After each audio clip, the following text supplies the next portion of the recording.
Yesu azababere uwa mbere, azabe inkingi y'ubuzima bwanyu.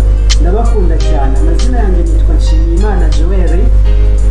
Hanyuma mbifurije gutangira umwaka wa 2024 mu mahoro, mutuje, munezerewe.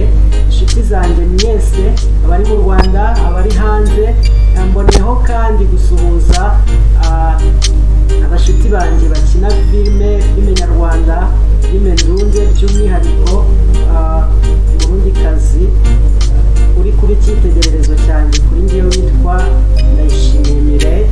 Imana imuhe umugisha, kandi mwese abakinnyi ba filime muri gumishaho kuduha izindi mbaraga n'inyigisho muri filime.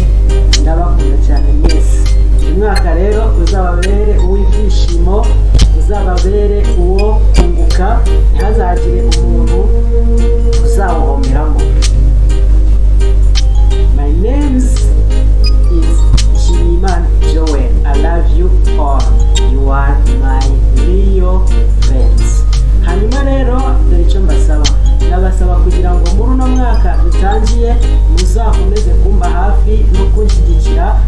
Muri uno mwaka tuzabana mu byiciro bitandukanye. Tuzabana mu buryo bw'ijambo ry'Imana, icyo ni icya mbere. Icya kabiri, tuzabana mu buryo bw'indirimbo. Icya gatatu, tuzabana mu buryo bw'ubujyanama mu biganiro. Ariko rero inshuti zanjye, ndabasaba kugira ngo turusheho kubana